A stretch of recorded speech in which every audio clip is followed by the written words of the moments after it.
What's up, everybody? Ninja Nick here with Tactical Gaming, bringing you guys another video. This one, someone brings up a past video that I'm wondering if Biden either A, forgot about because of his old age, or B, thought he paid enough money to get them to remove it off the internet. Because you can do that if you have enough money. But just in, John Cornyn plays past, and I don't know if that's how you say his name. If not, I'm sorry, but video of Biden and Clarence Thomas. Now, this is an old video. I do believe this is from like the 70s or 80s. I don't know. It's old. Senator Cornyn. Like to Cornyn, that was right. Please. It's great. Look, this is how old it is. We haven't done that in forever. Look at Joe. Committee will please come to order. People forgot that he literally was best friends with a KKK member, who's also a Democrat. Tough day, tough night for you, I know. Clarence Thomas, the young version. Look at him. Do you have anything you'd like to say before we begin? I understand that your preference is, which is totally and completely understandable, that we go 1 hour tonight, 30 minutes on each side. Am I correct in that? That's right. Do you have anything you'd like to say? Senator, I would like to start by saying unequivocally, uncategorically, that I deny each and every single allegation against me today that suggested in any way that I had conversations of a sexual nature or about pornographic material with Anita Hill, that I ever attempted to date her, that I ever had any personal sexual interest in her, or that I in any way ever harassed her. The second, and I think more important point, I think that this today is a travesty. I think that it is disgusting. I think that this hearing should never occur in America. This is a case in which this sleaze, this dirt, was searched for by staffers of members of this committee. Joe Biden. Was then leaked to the media. Joe Biden. And this committee and this body validated it and displayed it at prime time over our entire nation. How would any member on this... Sorry to pause this, great man, but does this not sound familiar, like the same game that Biden did with Trump and the whole like Stormy Daniels thing, which is kind of funny considering she is being forced to pay Trump money, which is funny. Oh, also her lawyer in that, didn't he also get in trouble for trying to strong arm people and force them to pay him money? Something along those lines, right? Committee. Kind of funny.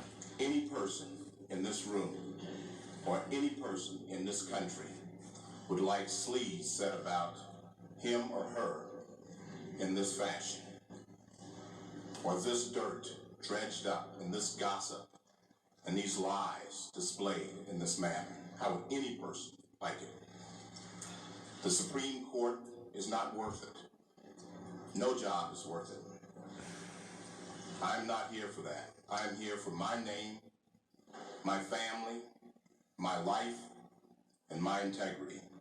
You go, sir. I think something is dreadfully wrong with this country when any person in this free country would be subjected to this. This is not a closed room.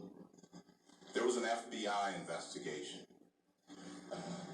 This is not an opportunity to talk about difficult matters privately or in a closed environment. This is a circus. It's a national disgrace.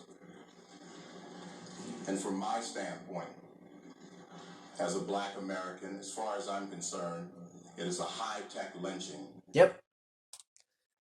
Now, at the same time, they tried to do the same thing to Kavanaugh. When he was getting ready to, go forth and become elected as, one of our next Supreme Court justices, right? Out of nowhere, a whole bunch of false allegations came across him. everywhere. He was doxxed. People found out where he lived. He was threatened. And that was all thanks to Joe Biden, the Democrats, and everything else. And it happened again. That was 32 years ago.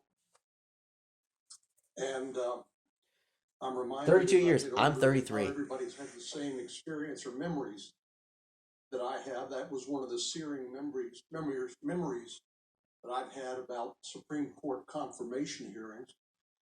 And I think provides an important context for today's hearing. The truth is that, as Senator Kennedy said, starting perhaps with the Bork nomination, that members of the United States Supreme Court, when they've been nominated for the job, have been subjected to relentless campaigns of harassment and intimidation, which, as Justice Alito recently pointed out, can lead not just to intemperate attacks like the Senate Majority Leader made against Senator Gorsuch and Judge Gorsuch and Judge Kavanaugh by name back in 2020. What I just It said. can lead unstable individuals to decide that they are going to conduct an assassination. Which they were threatened. Of the Supreme Court. And Biden and all of them should be held accountable. Terribly out of hand.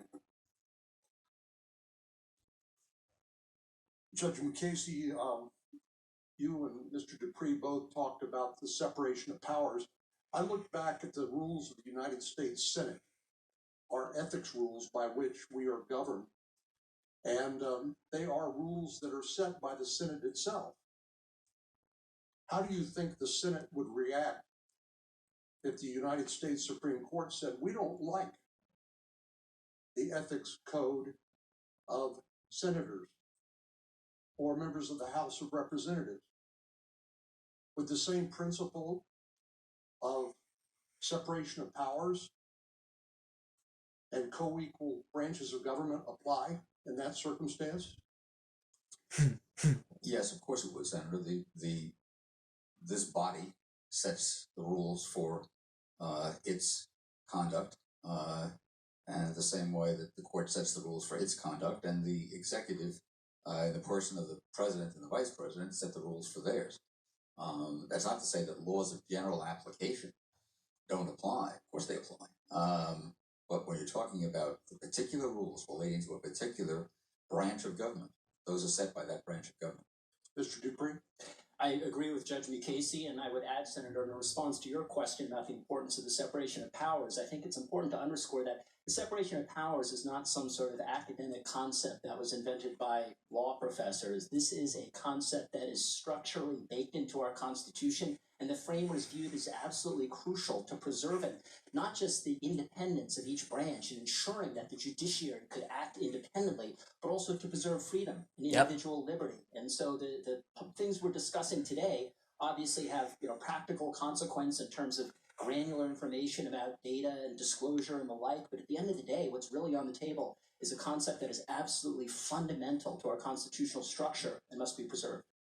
Yep. I think Justice Scalia pointed out, among others, Senator's time has expired minutes ago.